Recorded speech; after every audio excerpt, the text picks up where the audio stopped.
എന്തായാലും നല്ല പഠിപ്പാ കുഞ്ഞിനെ പഠിപ്പിച്ചു വെച്ചിരിക്കുന്നത്. അതെങ്ങനെയാ? പിഴച്ചുപെറ്റവന്റെ വായിന്ന് പിഴച്ച വർത്താനല്ലേ വരൂ. ആദ്യം ഇത് പറഞ്ഞു തീർന്നതും നീലിമയുടെ കൈ അവന്റെ കരണം പൊളിച്ചിരുന്നു. എയർപോർട്ടിൽ അത്രയും ആളുകളുടെ മുമ്പിൽ വെച്ച് ലഭിച്ച ആ അടി അവന് വലിയ നാണക്കേടുണ്ടാക്കി. വികാരാധീനനായി നീലിമയെ തിരിച്ചടിക്കാൻ ചെന്ന ആദിയുടെ മുൻപിലേക്ക് തന്റെ അമ്മയെ രക്ഷിക്കാൻ പാഞ്ഞു ചെന്ന അച്ചുവിനെ ആദി വലിച്ചെറിഞ്ഞു. എന്നാൽ രക്ഷകനായൊരു കൈ നിലത്ത് വീഴാതെ അച്ചുവിനെ താങ്ങി നിർത്തി. ആ കൈകൾ മറ്റാരുടേതുമായിരുന്നില്ല, സിദ്ധാർത്ഥിന്റേതായിരുന്നു. ഒരുപക്ഷെ കാലം കാത്തുവെച്ച മുഹൂർത്തമായിരുന്നിരിക്കണമിത്.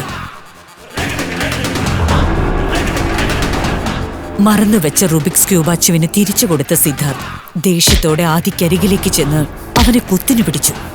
സിദ്ധാർത്ഥിന്റെ കൈകൾക്കിടയിൽ കിടന്ന് ആദി പിടയുകയായിരുന്നു. ഇത് കണ്ട നീലിമയും അഞ്ജലിയും ഒരുപോലെ ഞെട്ടി. എന്റെ മകന്റെ ദേഹത്ത് കൈവയ്ക്കുന്നോടാ. സ്ത്രീകളോടും കുട്ടികളോടും എങ്ങനെയാ പെരുമാറേണ്ടെന്ന് നിന്റെ വീട്ടിൽ പഠിപ്പിച്ചു തന്നിട്ടില്ല. കുറച്ചു മുമ്പ് വാഷ്റൂമിൽ വെച്ച് തന്നോട് അങ്ങനെയൊക്കെ പറഞ്ഞ ആള് തന്നെയാണോ ഇതെന്ന് നീലിമയ്ക്ക് സംശയം തോന്നി. അപ്പോഴേക്കും സിദ്ധാർത്ഥ് ആദിയെ തട്ടിത്തെറിപ്പിച്ചിരുന്നു. സിദ്ധാർത്ഥിന്റെ ബോഡി ഗാർഡ്സ് ആദിയെ ഒരടി മുന്നോട്ട് വെക്കാനാകാത്ത വിധത്തിൽ തടഞ്ഞു നിർത്തി. അവരുടെ ബലിഷ്ഠമായ കരങ്ങളിൽ ഒന്നനങ്ങാൻ പോലും ആവാതെ ആദി നിന്നു. അഞ്ജലിയുടെ ഒരുപാട് നേരത്തെ അപേക്ഷകൾക്കൊടുവിൽ ആദിയെ റിലീസ് ചെയ്യാൻ സിദ്ധാർത്ഥ് അവർക്ക് നിർദ്ദേശം നൽകി. മോളെ, നിന്നോട് മോനെ കൊണ്ട് അവിടെ വെയിറ്റ് ചെയ്യാൻ ഞാൻ പറഞ്ഞല്ലേ.